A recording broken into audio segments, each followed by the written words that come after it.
So, good afternoon everyone. So, we are the reporters for today. So, our topic is all about the multicultural and global literacy. So, first, the multicultural literacy. So, ini ang topic is overview lang niyang ako ang part. So, multicultural literacy. So, cultural literacy consists the skills and ability to identify the creators of knowledge under Interest Banks 1996, to reveal the assumption of knowledge, to view knowledge from diverse ethnic and cultural perspective, and use knowledge to guide action that will create a human and just world. So, when we say multicultural literacy, it's all about the different culture, no, from the words multi. So, dili lang kay isa lang.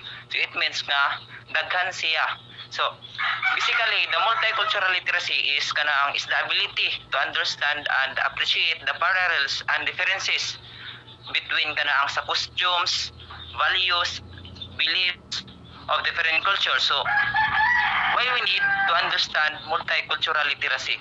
So, para sa kuha, ang multicultural literacy is importante gunding multicultural literacy. It's because it serve as an powerful tool that kita as a students we are able to gain a better understanding of the different culture. So diri sa to is dili man kay isa lang atong culture, no, kita as an individual is gikan man gyud ta sa lahi-lahi nga culture, either sa kuan sa manubo ka or waray, no. So we need to understand multicultural literacy kay tungod ani mura bitaw makasabot ta sa anong na sila privilege nga ang bawal sa ila din sa tuwa pwede, like for example sa religions kibali sa ako ang part. So SDA ko din ikaw ang Katoliko, so kaon mo og baboy din kami dili. So ato ra nang kuanon siya unya. So let's proceed sa global literacy. So global literacy aims to address issues of global issues, racism, diversity, and social justice, GO 2014. It requires awareness and action consistent with a broad understanding of humanity, planet, and the impact of human decisions. So it also aims to empower students with knowledge and taking action to make a positive impact in the world and their local communities. So from the words global, so what do you notice? So in global literacy, it is more wide because from the words global, it means na tibuok na, whole world na. So the difference is there are more topics in global literacy than in multicultural literacy. So in multicultural literacy, it is only about culture, but in global literacy, they are talking about sa ang globalizations, racism, mga diversity, and social justice. So it is require awareness and action. So it is not only about you are aware or what is happening globally, but there should be an action.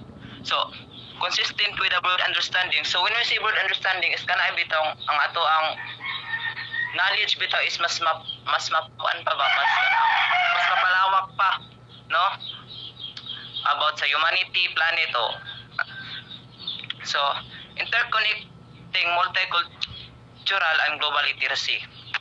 So every student in the classroom is from different races, religion, and cultural groups. So yes, I agree with this statement. So kita, for example, sa classroom lahi magyutag ko mga religion and cultural groups. So, we need to respect of each other, no, para makakita ko ng multicultural citizens.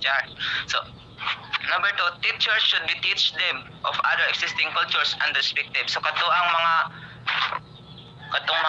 wala na develop nga mga culture, so dapat itudlo to sa mga teachers para mas na sila hanong na mga hanong ang mga estudyante nga ay pwede din sila, ay bawal din sila, ha, no?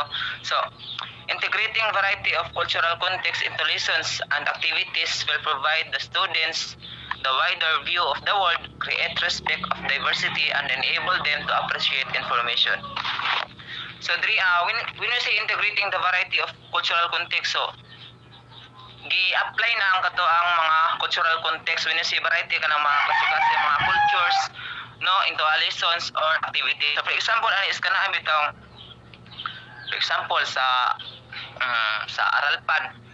So, ginapabuhat sa Aralpan kanang mga traditional music, no? For example, kanang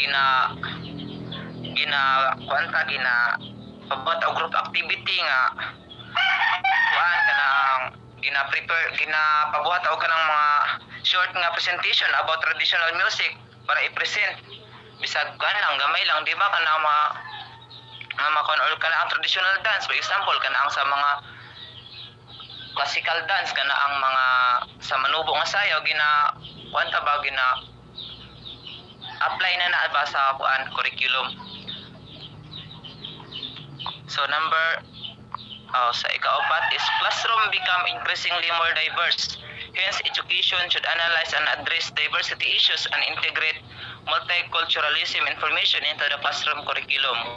2014. So, when we say that classroom are becoming increasingly diverse, so it means nga kita as students come from kita gikan man kita sa different cultural, ethnic or linguistic or bisag kanang different backgrounds or diverse backgrounds diri asa so this diversity can include differences in race, so motong gina nga kini ang sa religion o cultural groups, no? As classroom become more diverse, it is important for educators. So when we say kanang educators, kanang mga teacher nga i-recognize ang mga kinahanglan sa mga students nga dapat mahibalaan nila ang mga nakinahanglan nga mga cultures. So next is kanang global competence. So as you can see, the global competence framework. So as you can see, the framework depicts the 4 dimensions of global competencies encompassing the development of kung nakita ninyo na skills, knowledge, values, and attitude. So there's a skills, examine local, global, and intercultural issues. Sa knowledge na atay understanding and appreciate the perspectives and worldviews of others. So sa values, engage in open, appropriate, and effective interactions across cultures. Then sa attitude, take action for collective well-being and sustainable development. So later on, i-explain na rin sa nagsunod sa ako ang reporters. So, what is global competence? So, kini ang global competence is it also known as kanang global knowledge, no? So it is the skills, values, and behaviors that prepare young people to thrive in a more diverse, interconnected world. So importante ni ang global competence to become as global citizens.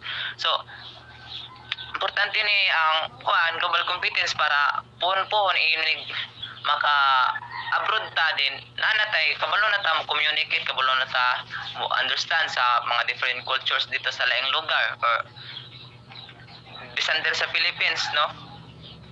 So the need of global competence. So ikaw na Marian diri.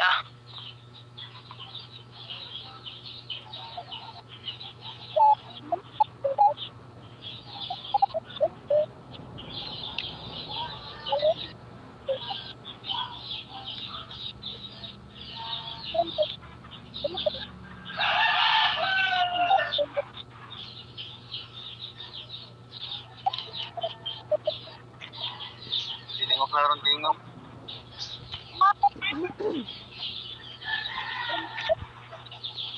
Dili maklaro ang tingog.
Murag siya.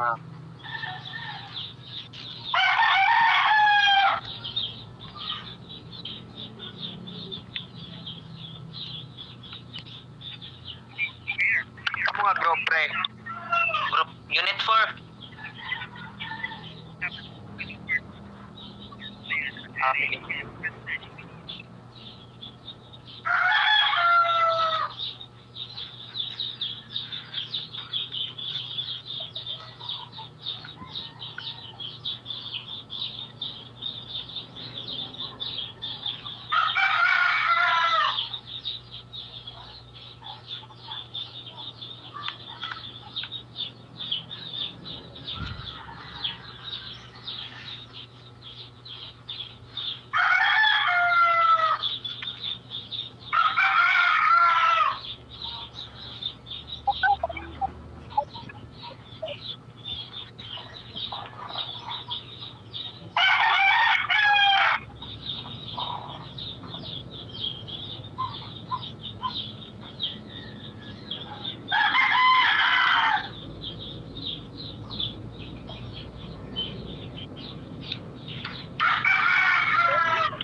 Tanday. Ayan.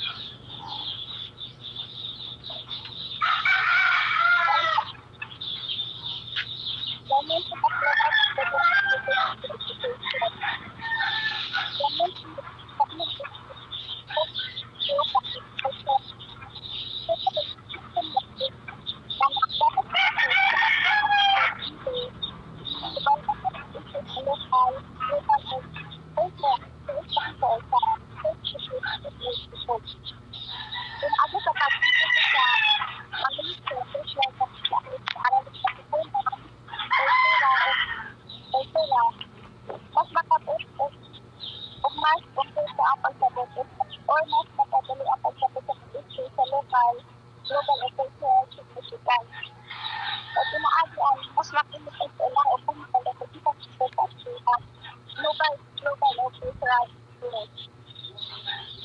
Then, sa section 2, understand and appreciate the perspective of and worldviews of others. Ito nakal nakita ko sa mga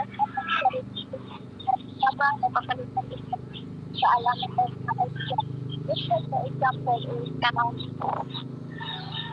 program is kanang dito sa alam sa mga kultura. Kanang natin kanang sila sa kanang sarili sa talakayin issue sa mahirapan o sa diabetes. Kaya ang activity mas matalalong mas makasigan sa ilang mga pag-umawa dito sa ilang mga on at kalakasan. Kaya mas ipagis ilang para mas matalimit at matalimit sa pag-umawa sa parang dito sa kapwa mula sa kanang iba't ibang kultura na sila mabog ilahang respect sa pagsalas kita o mga tradisyon o ang culture. Then sa division 3, hindi open, appropriate, fitness culture. So, dito sa namin, parang ito na yung programa sa silahin. Gusto ko na mga dito sa na kanang kasa na sa kay para kanang sila kasi sa pagtuturo ito ay pagbansa kung sa ang sa ilang pagbuhay sa kanang translator or kanang ay sa isang akay adat mo sa pag-adat mo sila sa mga picture kabalik mo po sa pagkakasabot na dito sa mga naunawa na sila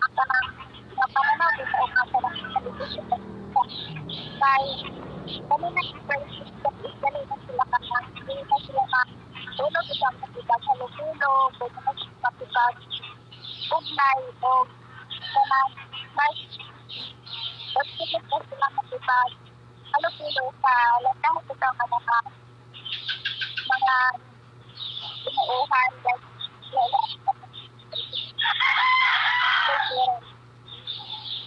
then sa for take action for political and sustainable development. For example, tree planting. Diba kan sa position? Ako napunta sa tabang farmer sa isa ka community. Napamitan ang activity dito na sa aspect effect sa environment ang masuang sa representative na sila. Awatag sa presidente o mga participants para appreciate nila ang ito sila kung isang important ang pag-alaga sa kalitasan. Kaya through na way, ang ito nila tagahatag o kasalagan sa pag-alaga sa buong pag-importante ang pagkaroon ng aktibidad sa pag-untat sa lipunan. Next step ay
Papaalaga ko sa'yo.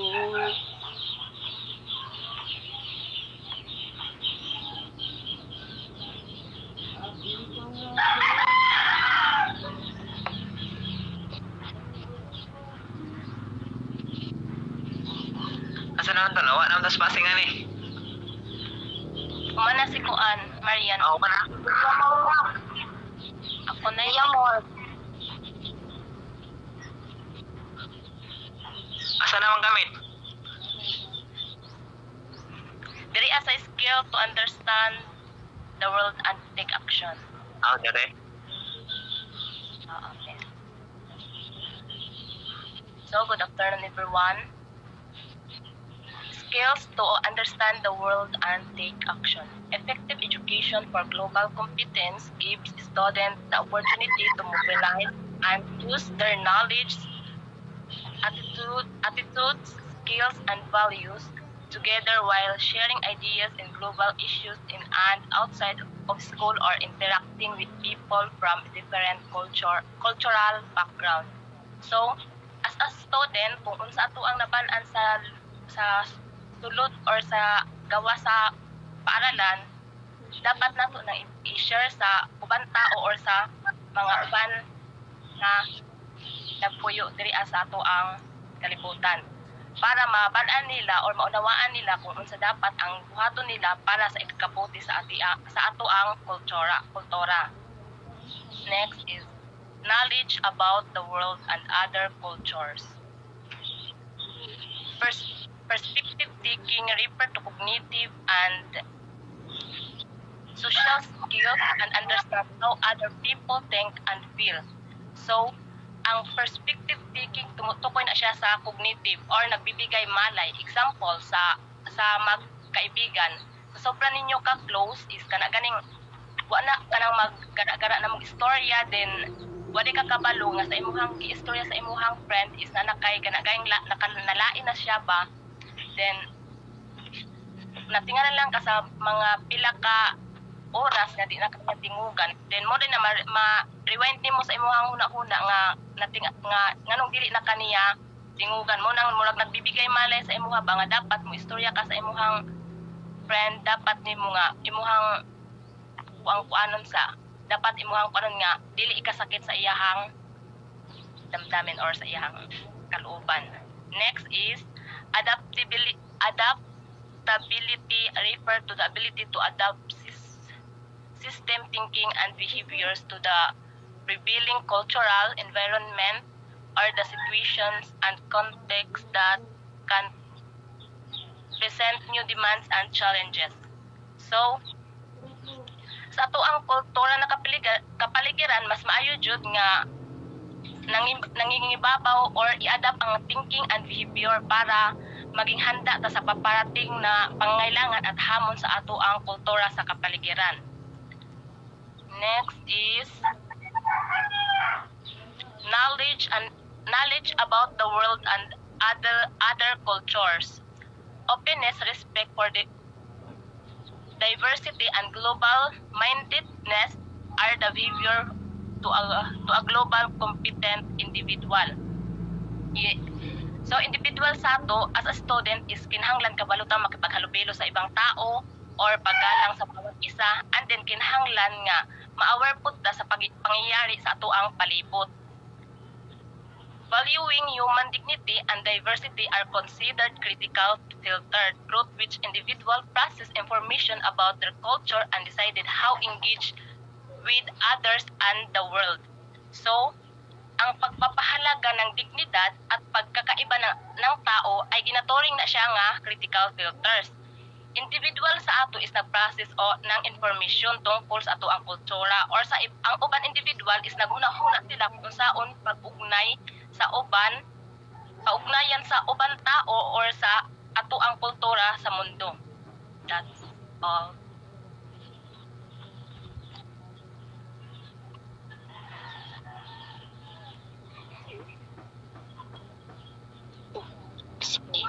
So, wait lang. So, good afternoon everyone. So global understanding. So, first is the capacity to evaluate information, formulate arguments, and explain complex situations and problems by using the connecting evidence, identifying biases and gaps of information, and managing conflict arguments. So, kung natin global understanding is nagid tay kung natay global understanding is nagid pud tay capacity to evaluate information. So for example, na kay nakita sa Facebook nga information or issue about global. So as a global citizen nga nakay global understanding is dili dayon ka magtuod ng information or issues nga imong nabasa or nakita nga information. So kailangan nato mag-evaluate sa information nga basin ko na siya kanang fake news or basin inanay-nana lang na siya. So next is the capacity to analyze multiple perspectives and worldviews, positioning and connecting their own and others' perspective on the world. So natay capacity to analyze sa kanang daghan nga perspective. So for example, perspective nimo about COVID-19 pandemic. So naay mga multiple perspective about COVID-19. O napoy world views, diba, kay global kuan man gito global problems. So natay capacity to connecting sa imuhang own perspective o sa kuan ka ng mga lahi pa nga mga kuan ba panan-aw sa abot ana nga issue or problems.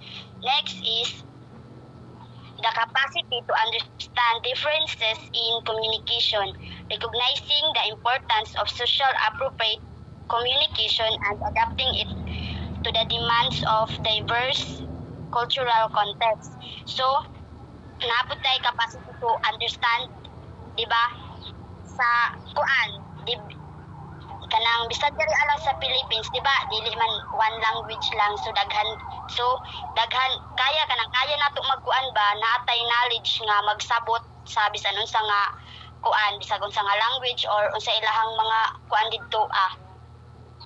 Next is the capacity to evaluate actions and consequences by identifying and comparing different courses of actions and weighing actions of basis of consequence.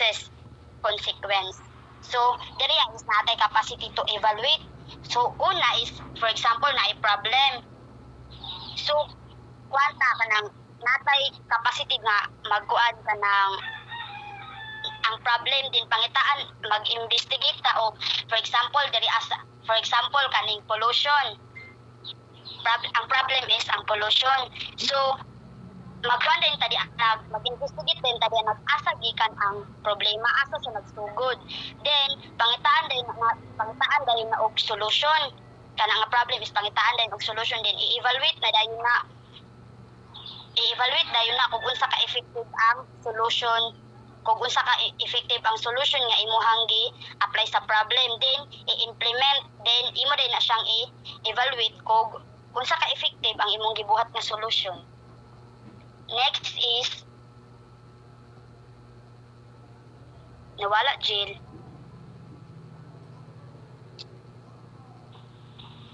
Jill. Integrating na nga.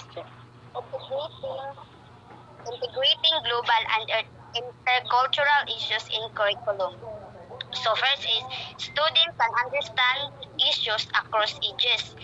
So diba dari kanang mga estudyante diba kanang mga problem dari sa kuan sa kanang global or intercultural ang mga issues dari diba kay pagulong diba dari kanang mga kuan kanang elementary or mga pila pa kita diba di man gyud na sila dili gyud na sila sabay or maka-gets inana sa mga issues kay wa pa man sila alam di ana kanang pila pa ilang mga edad ba, so student can understand issues across ages, depende na siya sa maturity pud bali ba. So next is teachers must have clear ideas on global and intercultural issues that students may reflect on. So as a teacher, so dapat naagid pud kay mga ideas kanang naa kay alam pag-abot sa mga kuan sa global issue sa global kay di ba dari kay mo share magid ka sa student di ba mo kanang sa discussion. The next is critical examinations of textbooks and instructional materials. Next is pedagogies in promoting global competence. So sa diriya is pedagogies is way of teaching. Diba? Kuan ang global competence is kuan man tong global competence is the skills, values and behaviors that prepares young people to thrive in more diverse interconnected world or global knowledge. So kaning upat is one sa kanang way of teaching para ma-promote ang global competence. So first is group-based, cooperative, project-based. So, di ba, para sa ato, nakatry naman kita ng iba na yung mga group, project, kana, di ba, isa po na nga way nga, makakuha tag idea, makakuha tag knowledge. Di ba?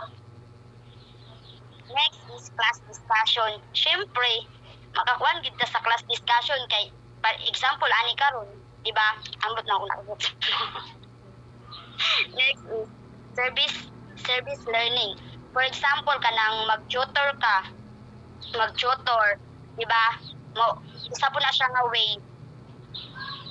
Last is story circle approach. Kanang istorya about sa inana nga mga issues, di ba? Makakuan pod ka di anag about sa makakuan pod ka di. Isa po na siya nga way nga makuan nimo ang global competence ma-promote.